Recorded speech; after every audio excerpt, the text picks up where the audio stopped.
according to our customs, no one from the outer layers of the core of the Mandela family should say anything about the leadership and the traditional sphere of the royal house for the Mandela family. And that house is subordinate to the bigger house of the kingdom of Abathembu.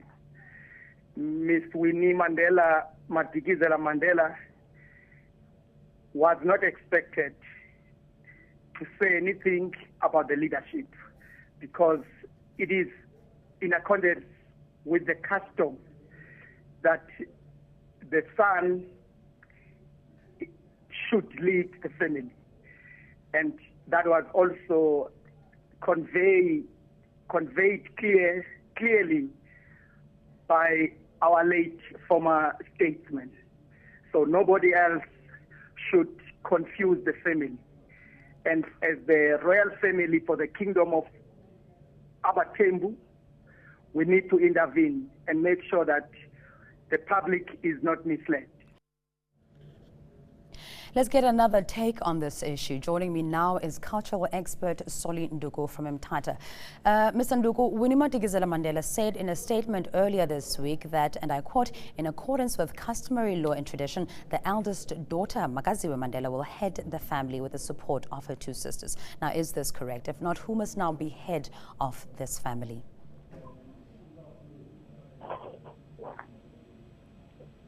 Hello. Hi, Mr. Nduku, can you hear me? Yes, I can now. Okay. So who must head this family now? Thank you very much, Amanda.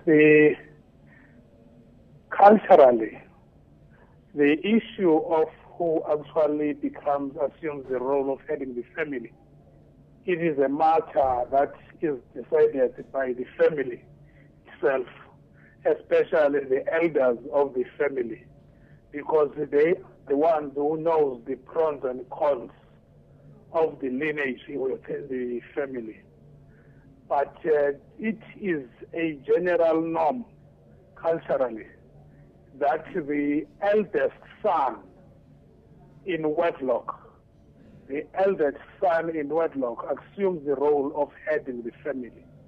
I think it must also be always taken into cognizance that the responsibility of heading a family is not a synonym of with the inheritance in terms of the will. So the issues of inheritance in terms of the will are usually the matters that are determined through the testament in terms of the will.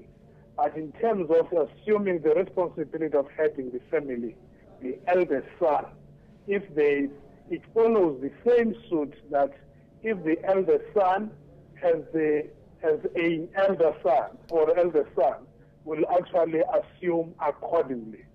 So if the eldest son is no more, it means automatically the eldest son of the son will assume that responsibility. But I am saying that becomes a responsibility of the family because families, because of peculiar circumstances, they put heads together and make decisions when necessary, when there are circumstances. I'll make a simple example. That what would happen, one person asks, what happens if a son who's supposed to be a head of that family, but is not sound in terms of mental health? So that's why I'm saying that yes, in terms of the structure, it goes this way, but there are deviations that can be actually applied by the elders of that family. So in other words, the fathers of that family would come together and consider and make those decisions. But the practice is that the eldest son takes the responsibility. Now, Dada, what should have been the ideal process in dealing with such issues following Madiba's death? And is there any way that Gracia Machel, Madiba's wife, can actually step in to help in this process? I don't think there is confusion in the Madiba family because it's a matter of that family and it's a matter of that clan. And I think Tata has provided leadership whilst he was still alive. He has been providing the leadership in the country and the nation. He also had the ability to provide leadership in his own home and his own family. And it's a matter that should be left to that clan and the family to decide. But I am saying again, if the elders of that family, they've got issues that need to be clarified, it's a matter that they must close doors and come together, resolve them as a family. It's not really a matter that should be dealt with in public. Mr. Solinduku, thank you so much for your time. Know more about your world. eNCA.com